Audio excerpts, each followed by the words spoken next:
I'm becoming a personal trainer, and looking back, I realized that I made some huge mistakes as a beginner. If you're a beginner or struggling to build muscle, chances are you're making them too.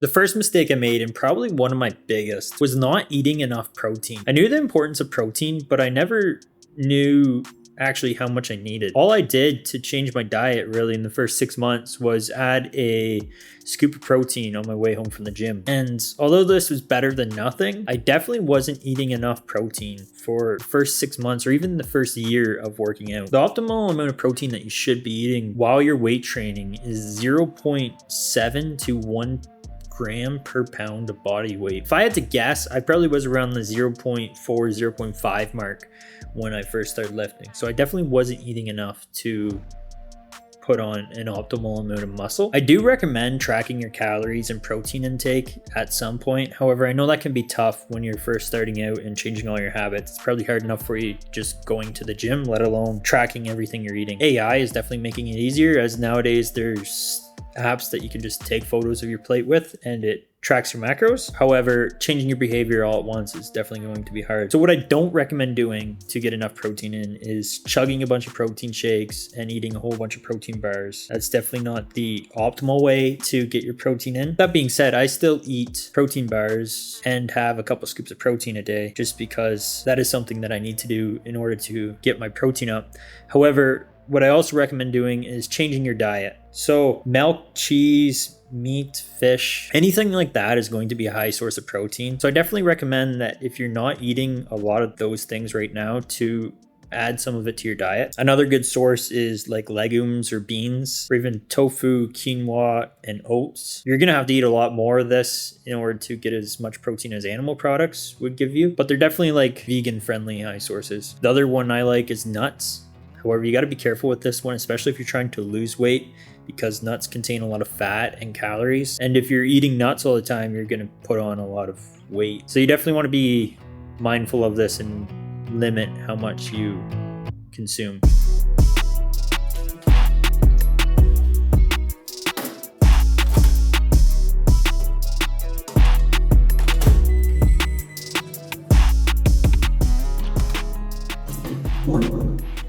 So for lunch today, I have a little bit of rice and some chicken. I definitely should have bought 2 rotisserie chickens last time I was at the grocery store instead of 1, because there's definitely not enough chicken in here, and I also did not cook enough rice. So this small little meal isn't going to cut it for lunch. So I'm going to add a couple protein bars just to keep my protein up, and I might have an orange as well.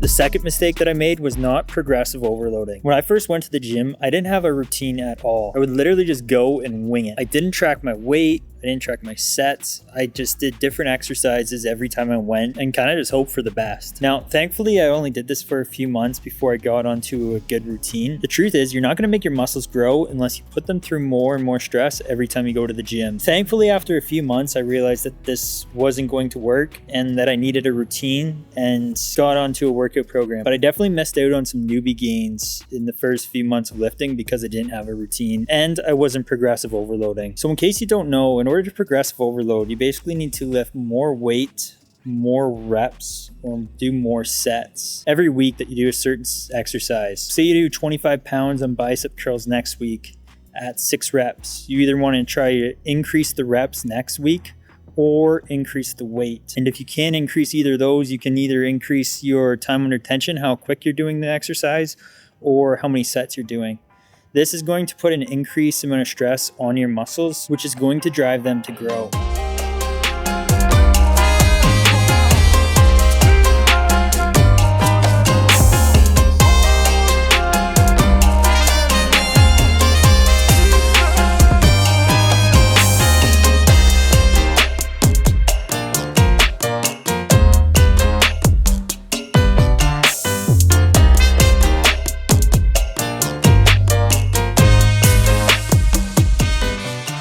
My next mistake was lifting too heavy with improper form. When I learned about progressive overload, I didn't realize that it applied to reps and sets as well as weight, so I initially only upped my weight. This resulted in me lifting way too heavy, which caused a few problems. First, my range of motion sucked. So although I was lifting with a lot of weight, I wasn't lifting it through the full range of motion and therefore didn't see as much growth as I could have if I had lifted a lighter weight through a full range of motion. Since I wasn't using proper form, the intended muscles that I was trying to work weren't getting targeted correctly. It also led to a lot of injuries. I spent a lot of time out of the gym hurt for about the first year. If I had used these other variables instead of just increasing my weight when implementing progressive overload, it would have meant that I could have stayed in the gym a lot more and avoided these injuries. I also should have been a lot more anal with my form, making sure it was near perfect before increasing my weight. If I were to do it all again, I would have definitely watched more videos on YouTube and stuff on the correct form for an exercise before moving on to lifting heavy with that exercise.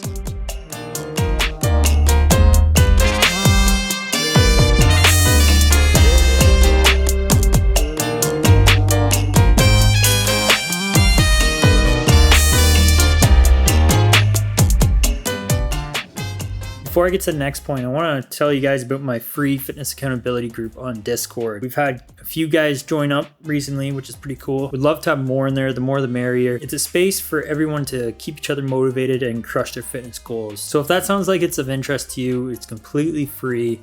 I'll drop the link down in the description. I would love to have you there. So the next mistake that I made was doing too big of bulks. So for this to make sense, I got to give a little backstory on the reason why I got into lifting. When I was younger, I was always a tall, lengthy kid and had zero muscle mass on me. And I was sick of being weak and not able to defend myself. And I didn't really like the way that I looked. So I went very hard at bulking. When I first started, I tried to gain as much weight as possible, as fast as possible. And this often led to me eating a ton of food, and honestly half the time I felt like I was gonna puke by the time I was done my meals. And I did gain quite a bit of weight, and honestly a significant amount of that was muscle, but there's also a lot of fat that I gained. Not only did I gain it very quickly, but I also gained weight for too long. I never became obese, but I was definitely pushing overweight. Now, this wasn't optimal for two reasons. One, it's not ideal for testosterone. Being too underweight or being too overweight is going to mess with your hormone health, and testosterone being one of the key ingredients for muscle growth,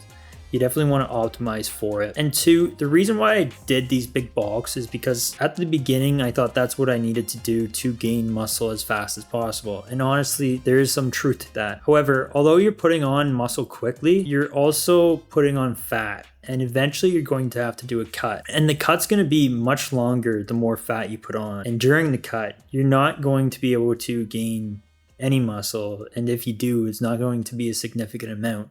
So you want to decrease the time that you're in a cut. So what I'm currently doing right now is I'm cutting. I started around 22% body fat and around 195 pounds. I'm down to around 14% body fat at like 181 pounds.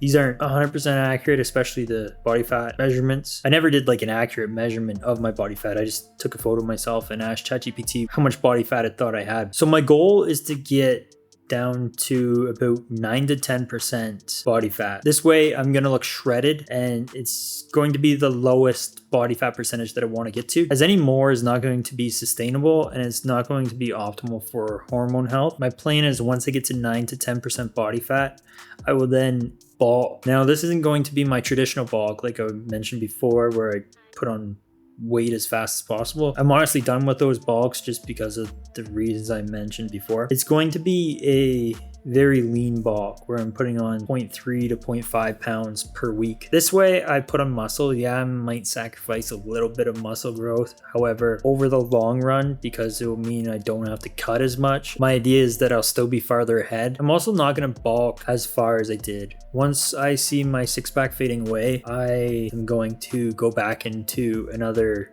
cut exactly how I'm doing right now and just bounce back and forth between that. This way I'm going to spend more time in a bulk, and when I am in a cut it's only for like 6 weeks, and then I'll be back to normal. So my top end of body fat percentage is probably going to be around 12%, I'm thinking.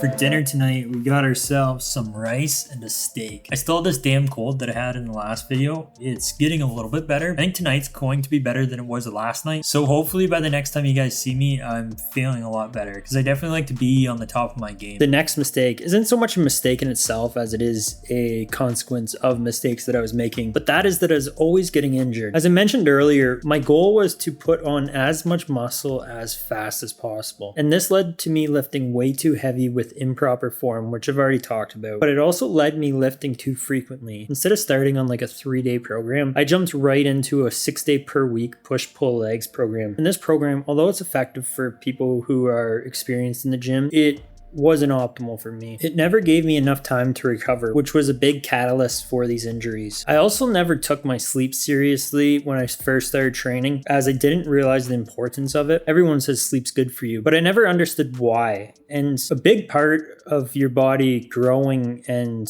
repairing itself is done while you're sleeping. And if you're not sleeping enough, you're not going to recover properly. So this was another issue. The next thing that led to some injuries was not doing mobility. I went into the gym, lifted weights, barely did any warm-up, and then left. And this was also another reason for these injuries. What I recommend doing is start your workout with a general warm-up, like walking on a treadmill or a Stairmaster or something just to get your heart rate up. And then do a couple dynamic stretches for the muscle groups that you're working on, and then do a few warm-up sets for each exercise. Ever since I've started doing this, knock on wood, I haven't got injured. One thing that I have been adding to my routine is some static stretching. Based on the material that I'm reading in my personal training course, it's important that you do it at the end of your workout. If you do it at the beginning of your workout, you're going to limit your strength during the workout. It's also better to do static stretching when your muscles are warm, which is why it's recommended to do it after your workout. One thing that I did do well, and I will mention this, is a lot of people have shoulder issues on the bench press, and I noticed myself from the very beginning having weak shoulders. So I did a few shoulder exercises every week before I bench pressed. Now I only did this for a few months, but even now, 2 years later, I still don't have shoulder pain on the bench press. Aside from the obvious, which is injuries keep you out of the gym and make you lose out on muscle gains, they also make the gym less enjoyable. If you're constantly working around an injury or afraid of getting an injury, then it makes lifting less fun. Anyways, guys, I am gonna wrap up the video here. This cold is starting to hit me now for the night, so I'm gonna call it a night. If you want to see my most recent video, make sure to click on that video that just popped up right here. And if you want to subscribe to my channel, click down here.